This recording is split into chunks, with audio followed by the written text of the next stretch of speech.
राजस्थान के किस जिले में कैला देवी वन्य जीव अभयारण्य स्थित है? दोस्तों, इन ऑप्शन में से इसका सही जवाब है बी।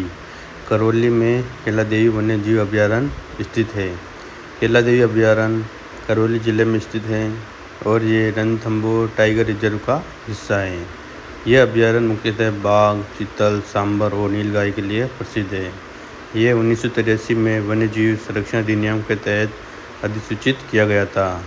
अगला क्वेश्चन है, राजस्थान में कौन सी नदी वनवासियों की गंगा के नाम से भी जानी जाती है? दोस्तों, इसका सही जवाब है सी, बनास। बनास नदी को वनवासियों की गंगा के नाम से भी जाना जाता है। बनास नदी को वनवासियों की गंगा कहा जाता है क्योंकि यह अरावली पर्वतमाला से निकलकर कई जनजातीय क्षेत्रों से होकर बहती है और इन क्षेत्रों की जीवन रेखा है। ये चंबल नदी की सहायक नदी है। दोस्तों, चलते हैं अपने अगले क्वेश्चन की ओर जो कि महत्वपूर्ण है। राजस्थान का पीटर्सबर्ग किस शहर को कहा जाता है? दोस्तों, इन ऑप्शन में से इसका सही जवाब है सी, कोटा को राजस्थान का पीटर्सबर्ग कहा जाता है। कोटा को राजस्थान का पीटर्सबर्ग कहा जाता है क्योंकि ये भारी उद्योग, विशेष रूप से इंजीनियरिंग और पावर प्लांट उपकरण निर्माण के लिए प्रसिद्ध है। यहाँ इंस्ट्रूमेंटेशन लिमिटेड और थर्मल प्लांट भी स्थित है। दोस्तों, अपना अगला क्वेश्चन है जो कि महत्वपूर्ण है। राजस्थान में पहली बार महिला मुख्यमंत्री कौन बनी थी? दोस्तों, इन ऑप्शन में से इसका सही जवाब है वसुंधरा राजे सिंधिया राजस्थान की पहली मुख्यमंत्री बनी थी। वसुंधरा राजे 2003 में राजस्थान की पहली मुख्यमंत्री बनी। वे भाजपा से थी, 2 बार मुख्यमंत्री पद पर रही। इनका कार्यकाल राजस्थान की पहली महिला सशक्तिकरण योजना के लिए जाना जाता है। दोस्तों, अपना अगला क्वेश्चन है जो कि बहुत ही अत्यधिक महत्वपूर्ण है। राजस्थान की पहली राजधानी कौन सी थी? दोस्तों, इन ऑप्शन में से इसका सही जवाब होगा बी, अजमेर। राजस्थान की ऐतिहासिक दृष्टि से पहली राजधानी अजमेर थी, विशेषकर ब्रिटिश काल में। यहाँ से ब्रिटिश एजेंसी कार्य करती थी। अजमेर रणनीतिक दृष्टि से केंद्र में होने के कारण प्रशासनिक केंद्र के रूप में भी विकसित हुआ था। वर्तमान में राजस्थान की राजधानी जयपुर है। दोस्तों, चलते हैं अपने अगले क्वेश्चन की ओर। भारत में मौलिक अधिकारों का उल्लेख संविधान के किस भाग में किया गया है? इसका सही जवाब है दोस्तों सी, भाग 3 में। भारतीय संविधान के भाग 3 यानी कि अनुच्छेद 12 से लेकर 35 तक में मौलिक अधिकारों का वर्णन है। ये नागरिकों को न्याय, स्वतंत्रता, समानता और सम्मानजनक जीवन जीने का अधिकार देता है। इन्हें संविधान की आत्मा भी कहा जाता है। दोस्तों, अपना अगला क्वेश्चन है, संविधान सभा की पहली बैठक कब हुई थी? दोस्तों, इस ऑप्शन में से इसका सही जवाब है सी, 9 दिसंबर 1946 को संविधान सभा की पहली बैठक हुई थी। संविधान सभा की पहली बैठक 9 दिसंबर 1946 को हुई थी, ठीक है, जिसका अध्यक्ष डॉक्टर सच्चिदानंद सिन्हा ने की थी। इस सभा का उद्देश्य भारत के संविधान का निर्माण करना था। दोस्तों, अपना अगला क्वेश्चन है जो कि बहुत ही अधिक महत्वपूर्ण है। भारत का संविधान कब लागू हुआ था? दोस्तों, इन ऑप्शन में से इसका सही जवाब है सी, 26 जनवरी 1950 को भारत का संविधान लागू हुआ था। संविधान को 26 नवंबर 1949 को अंगीकृत किया गया था, लेकिन यह 26 जनवरी 1950 को लागू हुआ। यही कारण है कि 26 जनवरी को गणतंत्र दिवस के रूप में भी मनाया जाता है। दोस्तों, अपना अगला क्वेश्चन है जो कि बहुत ही अधिक महत्वपूर्ण है। भारतीय गणराज्य शब्द किस अनुच्छेद में वर्णित है? दोस्तों, इस ऑप्शन में से इसका सही जवाब होगा डी, अनुच्छेद 1। अनुच्छेद 1 में उल्लेख है कि भारत अर्थात इंडिया राज्यों का एक संघ होगा। इससे ये स्पष्ट होता है कि भारत एक गणराज्य है जो राज्यों से मिलकर बना है। दोस्तों, अपना अगला क्वेश्चन है जो कि बहुत ही अधिक महत्वपूर्ण है। राज्यपाल की नियुक्ति कौन करता है?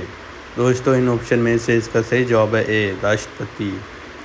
संविधान के अनुच्छेद 155 के अनुसार राज्यपाल की नियुक्ति राष्ट्रपति द्वारा की जाती है।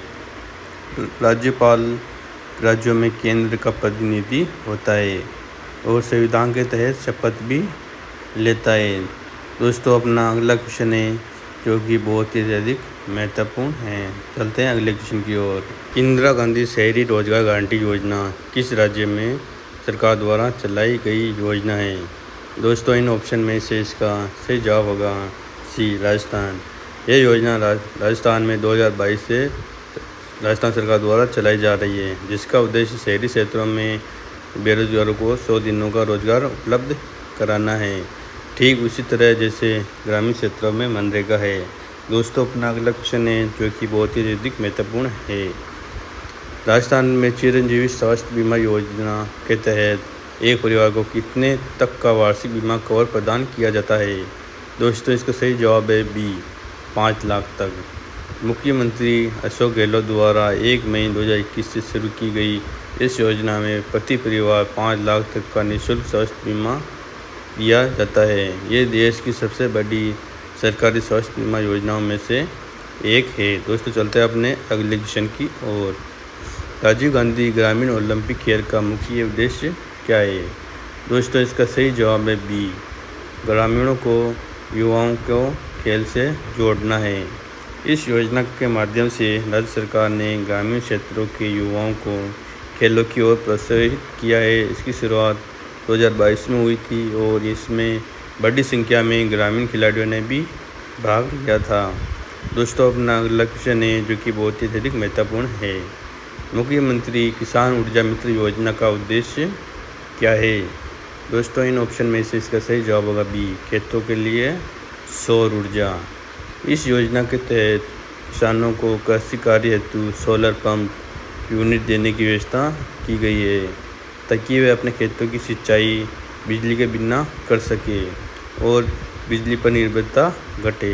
दोस्तों, अपना अगला क्वेश्चन है जो कि बहुत ही अधिक महत्वपूर्ण है। राजस्थान सरकार की इंदिरा महिला शक्ति उद्यम प्रोत्साहन योजना का उद्देश्य क्या है? दोस्तों, इन ऑप्शन में से इसका सही जवाब होगा बी, महिला उद्यमियों को ऋण सुविधाएं देना। यह योजना महिला उद्यमियों को स्वरोजगार के लिए 5 लाख रुपए तक का ब्याज मुक्त ऋण प्रदान करती है। इसका उद्देश्य महिलाओं को आत्मनिर्भरता बनाना और स्टार्टअप्स को बढ़ावा देना है। दोस्तों, अपना अगला क्वेश्चन है, राजस्थान की राज्य आय gross state domestic product GSDP में सबसे बड़ा योगदान किस क्षेत्र का होता है? दोस्तों, इसका सही जवाब है सी, सेवा क्षेत्र में। राजस्थान की अर्थव्यवस्था में सेवा क्षेत्र जैसे बुकिंग, टूरिज्म, शिक्षा, स्वास्थ्य आदि का सबसे बड़ा योगदान होता है। 2024 के आंकड़ों के अनुसार सेवा क्षेत्र में GSDP में लगभग 40 से 50% का योगदान दिया है। दोस्तों, अपना अगला क्वेश्चन है जो कि बहुत ही अधिक महत्वपूर्ण है। राजस्थान में कौन सी फसल प्रमुख रूप से रबी की फसल के रूप में जानी जाती है? दोस्तों, इसका सही जवाब है सी, गेहूँ को। राजस्थान में रबी सीजन यानी सर्दियों में बोई जाने वाली फसल की प्रमुख फसल गेहूँ है। इसकी बुआई अक्टूबर और नवंबर में होती है और कटाई मार्च अप्रैल में होती है। सिंचाई की सुविधा वाले क्षेत्रों में इसका सर्वाधिक उत्पादन अधिक होता है। दोस्तों, अगला क्वेश्चन है जो कि बहुत ही अधिक महत्वपूर्ण है। चलते हैं अगले क्वेश्चन की ओर। राजस्थान में किस जिले को सीमेंट नगरी भी कहा जाता है? दोस्तों, इन ऑप्शन में से इसका सही जवाब है बी, चित्तौड़गढ़। चित्तौड़गढ़ को सीमेंट नगरी भी कहा जाता है क्योंकि यहाँ पर भारत की सबसे बड़ी सीमेंट फैक्ट्रियों में से कई स्थित है, जैसे वंडर सीमेंट, बिरला सीमेंट आदि। चूना पत्थर की प्रचुरता का कारण यह उद्योग पनपा है। दोस्तों, अपना अगला क्वेश्चन है जो कि बहुत ही अधिक महत्वपूर्ण है। चलते हैं अगले क्वेश्चन की ओर। राजस्थान का कौन सा क्षेत्र सौर ऊर्जा उत्पादन में अग्रणी है? दोस्तों, इसका सही जवाब है सी, जोधपुर। जोधपुर और उसके आसपास का क्षेत्र सौर ऊर्जा उत्पादन में अग्रणी है। यहाँ फतेहगढ़ में विशाल सोलर पार्क स्थापित है और भारत सरकार की सौर ऊर्जा मिशन योजना के तहत इसका तेज़ी से विकास भी हो रहा है। दोस्तों, चलते हैं अपने अगले क्वेश्चन की ओर जो कि बहुत ही अधिक महत्वपूर्ण है। राजस्थान का कौन सा क्षेत्र खनिज संपदा के लिए प्रसिद्ध है? दोस्तों, इसका सही जवाब है इन ऑप्शन में से सी, उदयपुर। उदयपुर जिले में चूना पत्थर, डोलोमाइट, फास्फेट आदि खनिजों के भंडार है। राजस्थान की खनिज आधारित अर्थव्यवस्था में उदयपुर की प्रमुख भूमिका है। इसके अलावा यहाँ जिंक, रॉक फास्फोट की खदानें भी है। दोस्तों चलते हैं अपने अगले क्वेश्चन की ओर, जो कि बहुत ही अत्यधिक महत्वपूर्ण है। चलिए अगले क्वेश्चन की ओर। राजस्थान का सबसे ऊंचा पर्वत शिखर कौन सा है? दोस्तों इन ऑप्शन में से इसका सही जवाब होगा सी, गुरु शिखर राजस्थान का सबसे ऊंचा पर्वत शिखर है। गुरु शिखर राजस्थान का सबसे ऊंचा शिखर है, जो 1722 मीटर ऊंचाई पर स्थित है। ये माउंट आबू सिरोही जिले में स्थित है और ये अरावली पर्वतमाला का एक भाग है। दोस्तों चलते हैं अपने अगले क्वेश्चन की ओर, जो कि बहुत ही अधिक महत्वपूर्ण है। राजस्थान में सर्वाधिक वर्षा किस जिले में होती है? दोस्तों इसका सही जवाब है बी, झालावाड़। झालावाड़ जिला राजस्थान के दक्षिण पूर्व में स्थित है और यहाँ औसतन 900 मिलीमीटर से अधिक वर्षा होती है। यह क्षेत्र मध्य प्रदेश की सीमा से लगता है और मालवा पठार से प्रभावित होता है। दोस्तों अपना अगला क्वेश्चन है, जो कि बहुत ही अधिक महत्वपूर्ण है। राजस्थान की सबसे लंबी नदी कौन सी है? दोस्तों इसका सही जवाब है बी, बनास। बनास नदी राजस्थान की सबसे लंबी अंतर प्रदेशीय नदी है, जिसकी लंबाई लगभग 512 किलोमीटर है। ये पूरी तरह राजस्थान में ही बहती है और ये चंबल नदी की एक सहायक नदी भी है। दोस्तों क्वेश्चन अच्छा लग रहा है तो वीडियो को लाइक और चैनल को सब्सक्राइब कर लेना। चलते हैं अपने अगले क्वेश्चन की ओर। राजस्थान का कौन सा क्षेत्र थार मरुस्थल में आता है? दोस्तों इन ऑप्शन में से इसका सही जवाब है बी, पश्चिमी राजस्थान। थार मरुस्थल राजस्थान के पश्चिमी भाग में फैला हुआ है, जिसमें जैसलमेर, बाड़मेर, बीकानेर, जोधपुर और गंगानगर का कुछ भाग है। यहाँ वर्षा कम होती है और बालू के टीले की अधिकता है। दोस्तों अपना अगला क्वेश्चन है, जो कि बहुत ही अधिक महत्वपूर्ण है। चलिए अगले क्वेश्चन की ओर। राजस्थान का कौन सा क्षेत्र पानी का अभाव लेकिन खनिजों का खजाना भी कहलाता है? दोस्तों इसका सही जवाब है मारवाड़। मारवाड़ क्षेत्र मुख्यतः जोधपुर, नागौर, पाली को ये उपनाम इसलिए दिया गया है क्योंकि यहाँ जल संकट तो है, लेकिन यह खनिज संपदा जैसे चूना पत्थर, संगमरमर, ग्रेनाइट आदि में भी समृद्ध है। दोस्तों चलते हैं अपने अगले क्वेश्चन की ओर, जो कि बहुत ही अधिक महत्वपूर्ण है। भारत का सबसे बड़ा राज्य क्षेत्रफल की दृष्टि से कौन सा है? दोस्तों इसका सही जवाब है डी, राजस्थान। राजस्थान भारत का सबसे बड़ा राज्य है क्षेत्रफल की दृष्टि से, जिसका क्षेत्रफल लगभग 3,42,239 वर्ग किलोमीटर है। ये देश के कुल भूभाग का लगभग 10.4% हिस्सा है। दोस्तों चलते हैं अपने अगले क्वेश्चन की ओर। गंगा नदी का उद्गम स्थल कहाँ होता है? दोस्तों इसका सही जवाब है इन ऑप्शन में से बी, गोमुख। गंगा नदी का वास्तविक उद्गम गंगोत्री ग्लेशियर के गोमुख स्थान से होता है। यहाँ से निकलने वाली भागीरथी नदी आगे जाकर अलकनंदा से मिलकर गंगा कहलाती है। दोस्तों चलते हैं अपने अगले क्वेश्चन की ओर, जो कि बहुत ही अधिक महत्वपूर्ण है। चलिए अगले क्वेश्चन की ओर। कावेरी नदी का प्रवाह मुख्यतः किस राज्य में होता है? दोस्तों इसका सही जवाब है सी, कर्नाटक में कावेरी नदी का प्रवाह होता है।